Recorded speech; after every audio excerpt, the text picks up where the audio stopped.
কবর থেকে তুলে বিএনপি নেতা হারিস চৌধুরীর ডিএনএ পরীক্ষা করার নির্দেশ দিয়েছেন হাইকোর্ট। কোর্ট প্রাঙ্গণে আছেন সহকর্মী জাভেদ আক্তার, বিস্তারিত জানতে যুক্ত হচ্ছি তার সঙ্গে। জাভেদ, এই প্রসঙ্গে এই যে কবর থেকে তুলে যে বিএনপি নেতার যে ডিএনএ পরীক্ষার বিষয়টি, এই সম্পর্কে কি তথ্য রয়েছে আপনার কাছে, জানাবেন সব মিলিয়ে। মাহমুদ, হারিস চৌধুরী যিনি বিএনপির যে চেয়ারপারসন বেগম খালেদা জিয়া তার রাজনৈতিক সচিব ছিলেন এবং 2004 সালে যে 21শে আগস্ট গ্রেনেড হামলা মামলা হয় সেখানে তিনি যাবজ্জীবন কারাদণ্ডপ্রাপ্ত একজন আসামি এবং তারপরেই তিনি আত্মগোপনে চলে যান। সবশেষ আমরা মানবজমিন পত্রিকাতে একটি সংবাদ প্রকাশিত হয়েছে যে এই হারিস চৌধুরী তিনি মাহমুদুর রহমান নাম নিয়ে গত 13 বছর যাবৎ তিনি পান্থপথে অবস্থান করছিলেন এবং সাবেক একজন অধ্যাপক পরিচয়।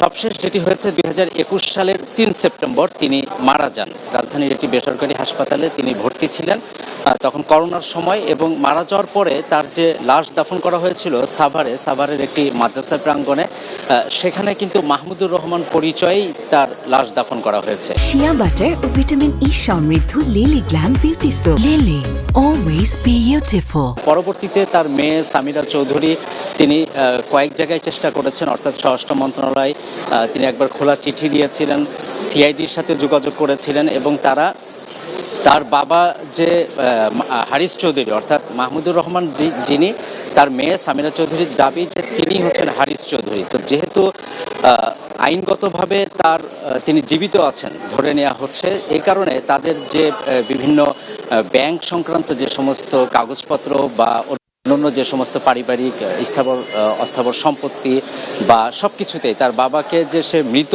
বলবেন সেটি আসলে আইনগতভাবে বলার সুযোগ নেই। সবশেষ তিনি হাইকোর্টে এসেছেন এবং হাইকোর্টের AKM আসাদুজ্জামান এবং মোহাম্মদ মাহবুবুল ইসলামের যে হাইকোর্ট বেঞ্চ তারা নির্দেশনা দিয়েছেন যে তার কবর থেকে তার লাশ মরদেহ যেটি আছে সেটিকে আবার তুলে ডিএনএ পরীক্ষা করা হোক এবং তার মাধ্যমে তারা আসলে নিশ্চিত হতে চান যে যিনি মাহমুদুর রহমান নামে যার লাশ দাফন করা হয়েছে তিনি আসলে হারিস চৌধুরী।